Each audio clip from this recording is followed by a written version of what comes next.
what you really have to do when you start exploring psychedelics is to try and figure out, what's the center of the mandala?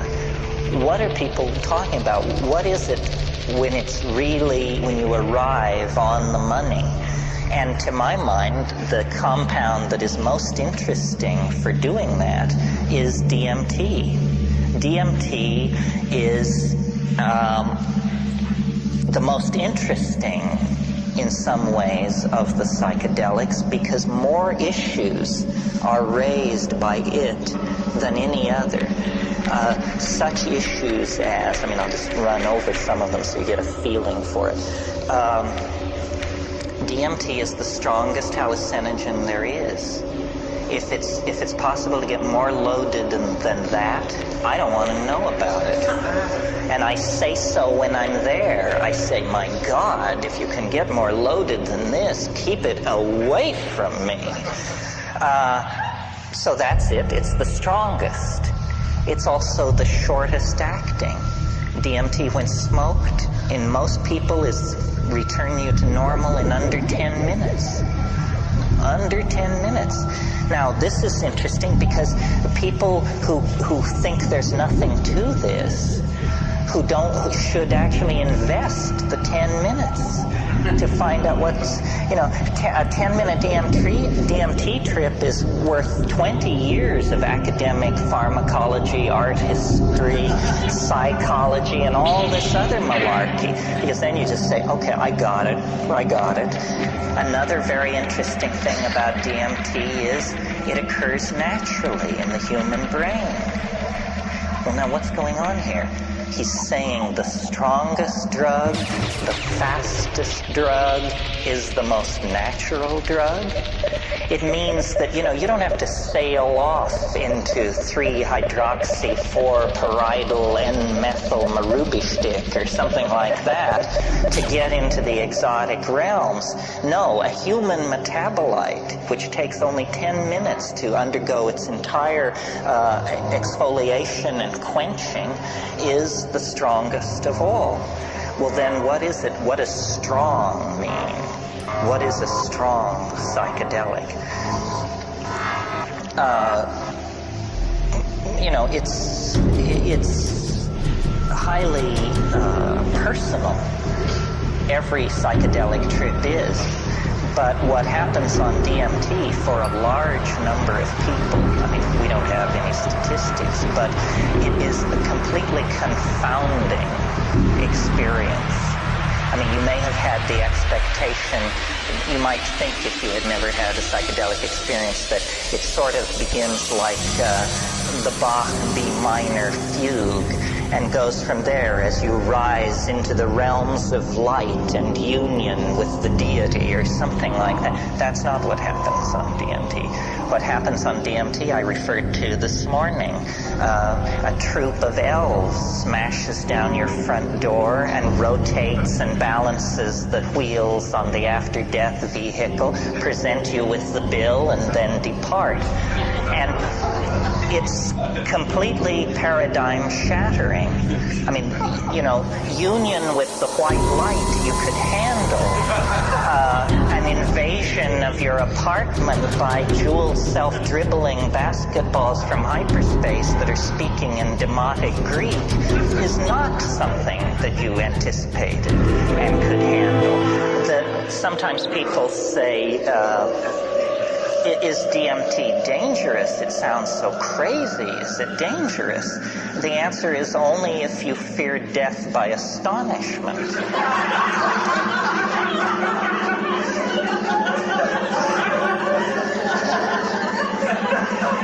Remember how you laughed when this possibility was raised, and a moment will come that will wipe the smile right off your face.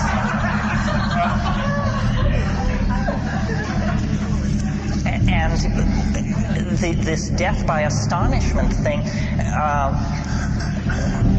one thing about it, let me say a little bit more about it. One thing that endears DMT to me is I like to say it doesn't affect your mind. It doesn't seem to affect your mind. In other words,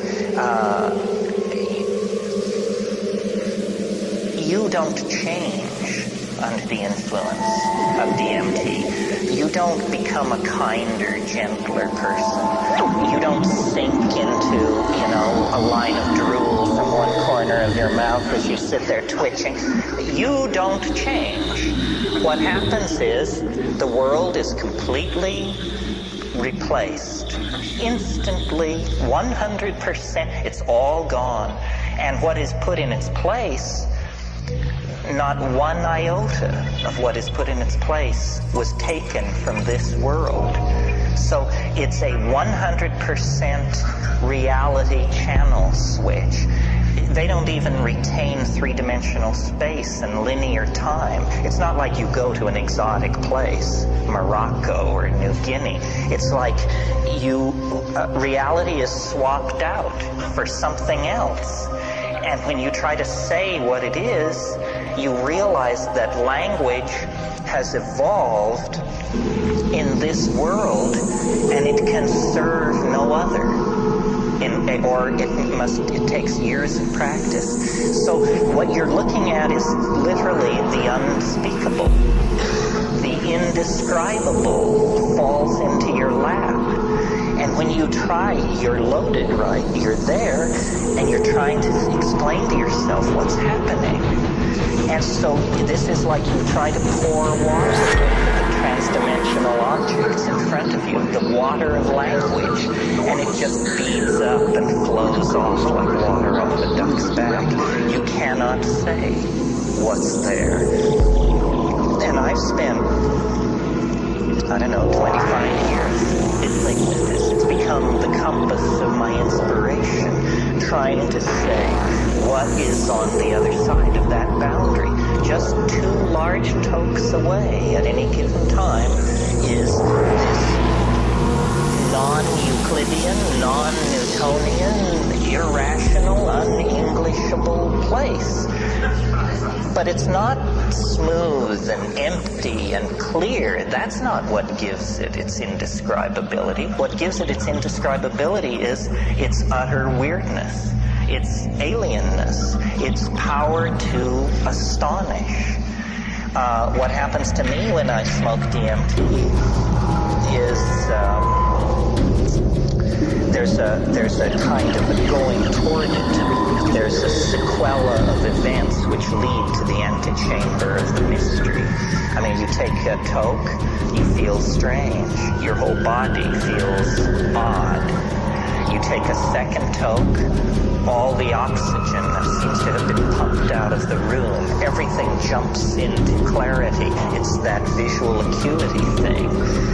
You take a third toke if you're able, and then you lay back and you see this thing which looks like a rose or a chrysanthemum, this orange spinning flower-like thing. It takes it about 15 seconds to form, and it's like a membrane.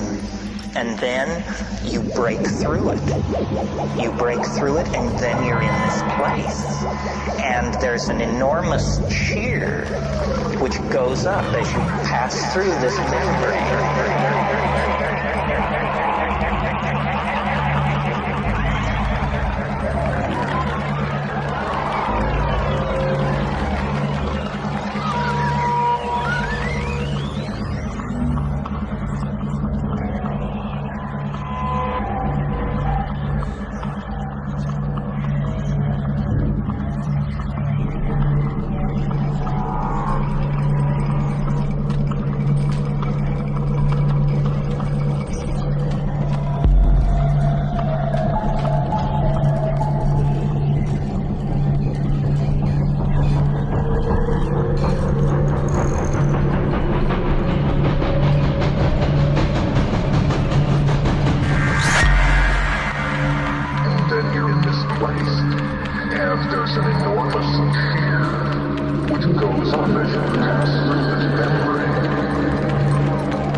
Shadows here are muted, and there's a lot of transitional zones from one color to another and so forth. This isn't like that. This is crystalline, clear, solid. You can see the light reflected in the depths of these objects, and everything is very brightly colored, and everything is moving very, very rapidly.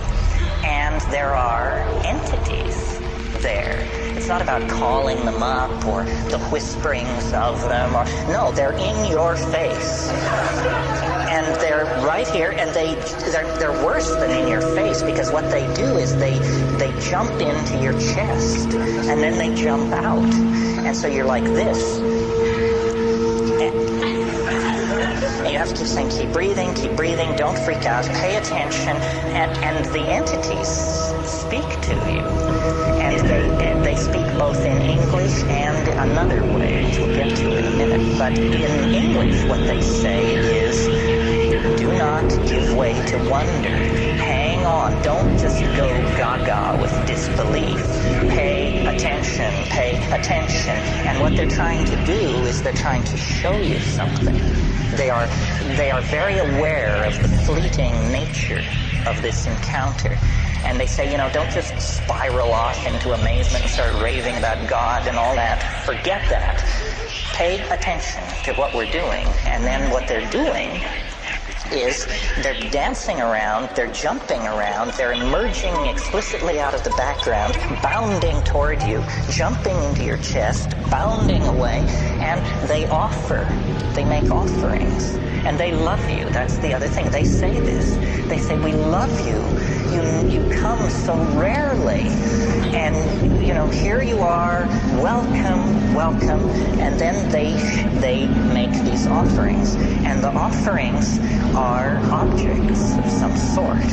And now remember, you are not changed. You're exactly the person you were a few minutes before. So you're not exalted or depressed. You're just trying to make sense of this.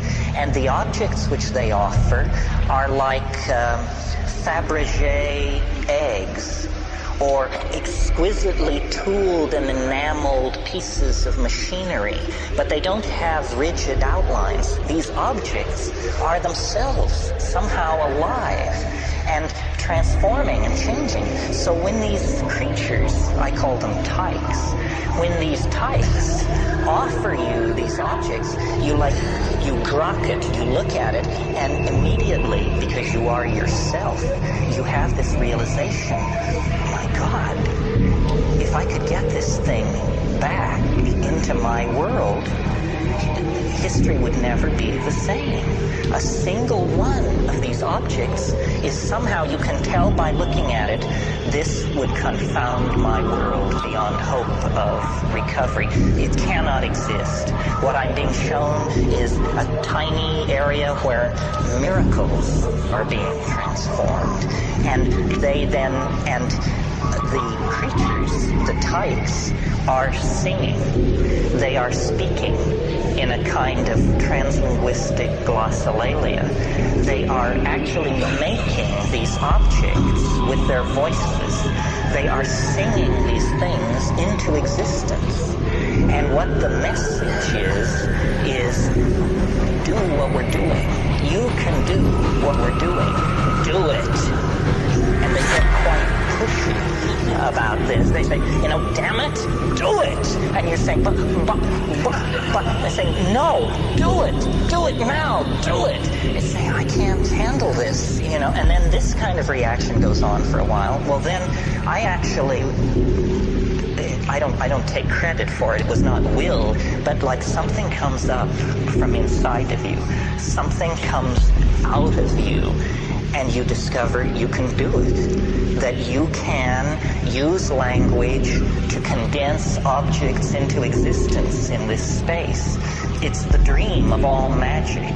But here it is, folks, happening in real time. And then they're just delighted. They just go mad with delight and turn somersaults and turn themselves inside out. And they all jump into your chest at once. And after many